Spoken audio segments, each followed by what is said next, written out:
joining us this morning is a very special guest as part of a collaboration between Studio 327 and CIWIL SKN for our 16 days of advocacy activities. A dynamic legal consultant and a managing partner of her firm, whether advocating for children and women, CIWIL Regional Chair, Lady Joseph, has a list of accomplishments that could span a lifetime, and she shows no signs of slowing down. Connecting with us today from the Spice Isle of Grenada, let's learn more about her work and her role at CIWIL. Lady Anande Trotman Joseph, welcome to Good Morning SKN and welcome to Caribbean Connections. Thank you for joining us. Going through our research on you, it's tough to know where to start with a bio as diverse as yours.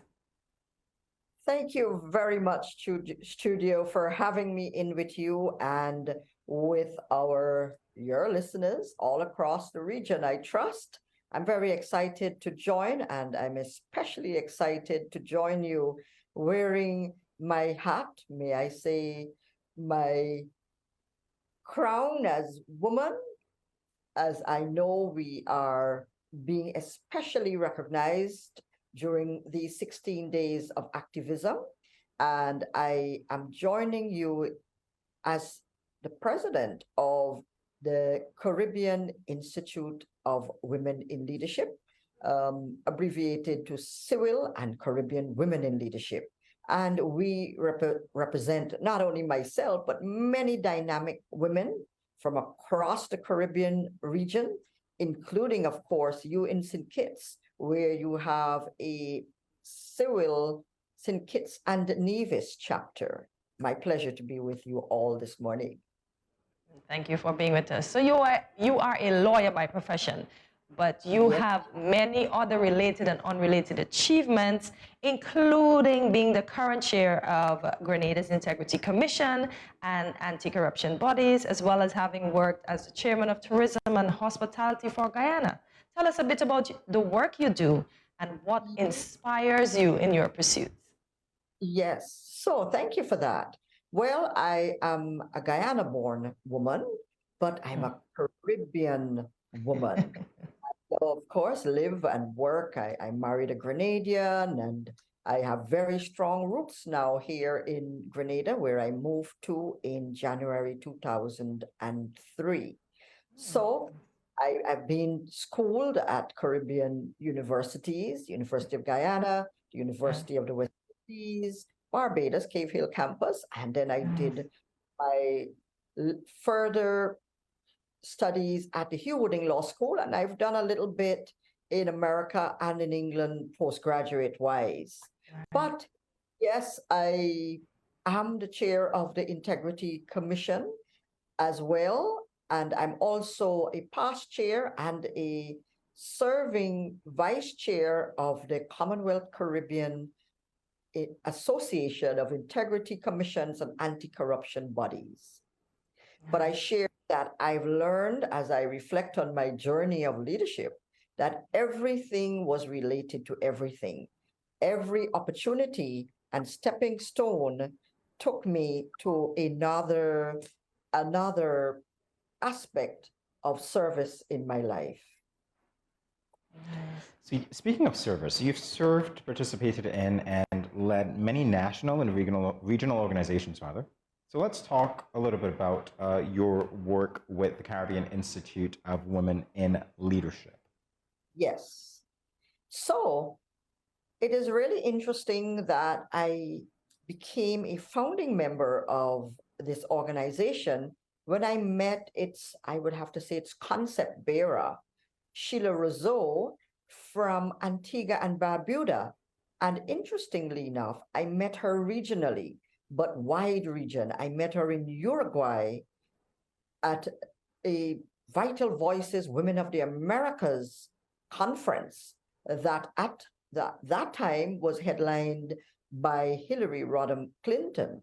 And she shared with me as another Caribbean participant this dream of raising up a cadre of women leaders who are conscious, yes, Bob Marley type of consciousness, meaning aware, discerning, but aware of themselves in terms of their equality and striving to claim the equal opportunities that as citizens, making up roughly 50% of, and sometimes a little more in terms of the population spread of our region, we knew as women who were standing up to leadership that we, of course, could claim and should claim that equality, that gender equality, women and men having equal opportunities of leadership and decision making and the right to be across our region. So that's where I met CIWIL. And now so many, I was young then, I share, but now as I'm getting a little less young, I continued on with CIWIL.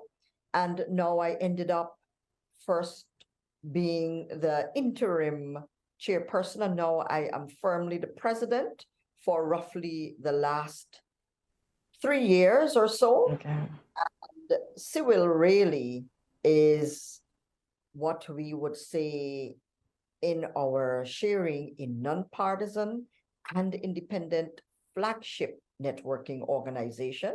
It's committed to advancing women's transformational leadership and to increasing the numbers of women in leadership and decision making in political and civic and all aspects of community life across our region. So we understand the importance of you starting or founding this organization. So how do you feel this organization has evolved since its inception, and how impactful has it been to women in leadership throughout the Caribbean?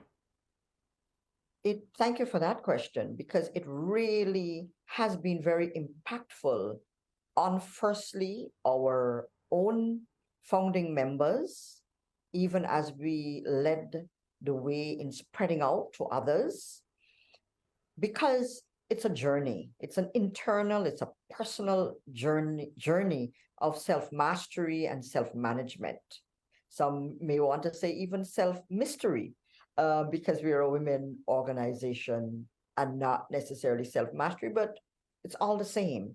It's about being your best self all the time as you evaluate where you are, as you build yourself in learning, continuous learning, be very strong on that, in confidence, self-confidence, and in resilience. Because the coming together of these attributes as we grow and develop in leadership, we can then in turn impart to others. So I would say we are extremely impactful because now we are reaching women in leadership across the Caribbean in at least 9 territories and continuing. So we start off from the Bahamas, Belize, Antigua, and Barbuda, St. Kitts and Nevis, and there we trained women with the women of St. Kitts and Nevis, from Montserrat and Dominica. We come across to St. Lucia, to St. Vincent, to Trinidad and Tobago, and Grenada, where we have now active chapters. We have a nucleus in Jamaica, and I'm excited to share that we are progressing and progressive because we are now focusing on youth, and we have now carried out 4 or are carrying out 4 young women in leadership training programs and we've just completed recently in Trinidad and Tobago, in St. Lucia, in Antigua and Barbuda, and only last evening we received a cohort from Jamaica. And these young women are paying forward to them, and they will work with the parliaments of their country. And in Jamaica, they were nominated by parliamentarians across the board, it's nonpartisan, and they are being trained how to be transformational within and without. And they will be trained in delivery as well in a parliamentary setting, because we're hoping to that we have future community leaders and of course national leaders that we will be raising up. So that is the kind of impact that CIWIL is making across our region. And before I back to your questions, I want to say that we are extremely proud that coming out of Belize, we have a regional leader who's a CIWILer, none other than Her Excellency, the Secretary General of CARICOM, Dr. Carla Barnett, and our Belize chapter, for example, and it's happening across our chapters, both the Speaker of the House and the President of the Senate are CIWILers. So we are very proud of the impact in leadership across the Caribbean region. Lady Anande, while CIWIL is focused on women's leadership in civil and political life in the Caribbean's current and ongoing political climate, many might believe that women from different political parties shouldn't or cannot work together. So how does the organization address its bipartisan nature, and is this helpful or hindrance to CIWIL's objective? Well, of course, realistically, it can be a challenge, but we are very clear that we are nonpartisan and we do promote bipartisan approaches of women working together. And so we are very pleased to share that right here in Grenada, where I sit, there is a women's parliamentary caucus. It is one of the perhaps most, or rather the best example of a parliamentary caucus. It takes in women from very early in the history of the politics of Grenada, and it is intended. Sometimes it, it takes its energy from the life of the politics itself and the life of the parliaments. However, they are bipartisan, multi-partisan in their representation. We share too that we are working with a women's caucus presently in Jamaica, in the Bahamas, and in Trinidad and Tobago. We are also looking at that kind of bipartisan work. So we know that, yes, sometimes there can be challenges in the rub of the politics, but it can be done. CIWIL is doing it through their assistance and through their assistance in setting up of such caucuses, most recently there in the Bahamas, and working with Jamaica in the next quarter of 2023 to get theirs up and running.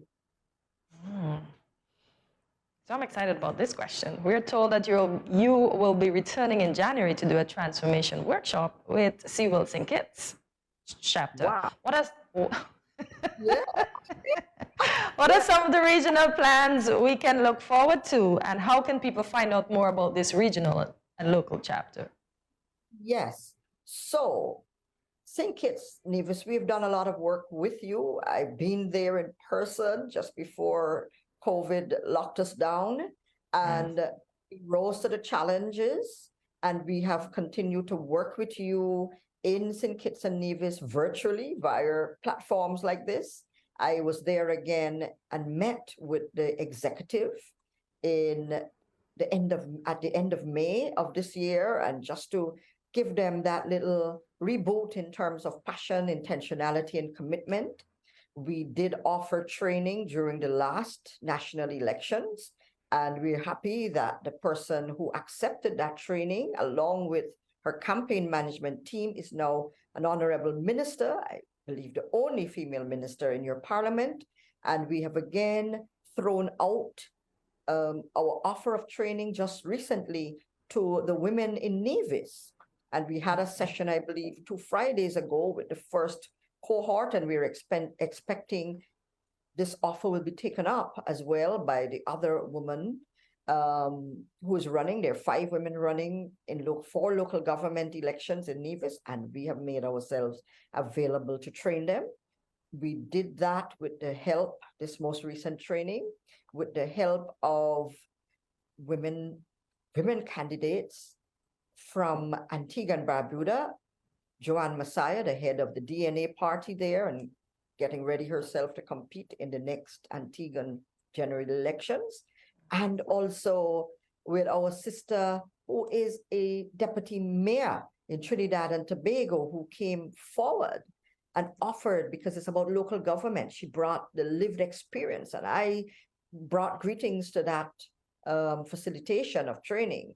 So whether I'm there with you in person in January or not, I will definitely be there with you in spirit and virtually, but we will see how it goes. We are really working with you women, and I have to give a special shout out to Ambassador Hazel, who is also, and that is the senior Hazel. I know that the younger Hazel is very active in CIWIL and is the current chair, and of course, they will be looking at how they go forward in January to bring new faces, other shoulders to take some of the weight of the ensuring that CIWIL St. Kitts goes the course of sustainability. It's not transformational leadership. It's how are you going to sustain and manage in a sustainable way to reach the widest cross-section of women in St. Kitts.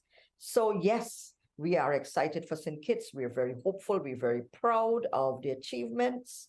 And we know that this will be one of the best chapters in the region in terms of getting CIWIL's message across to the women of St. Kitts and Nevis.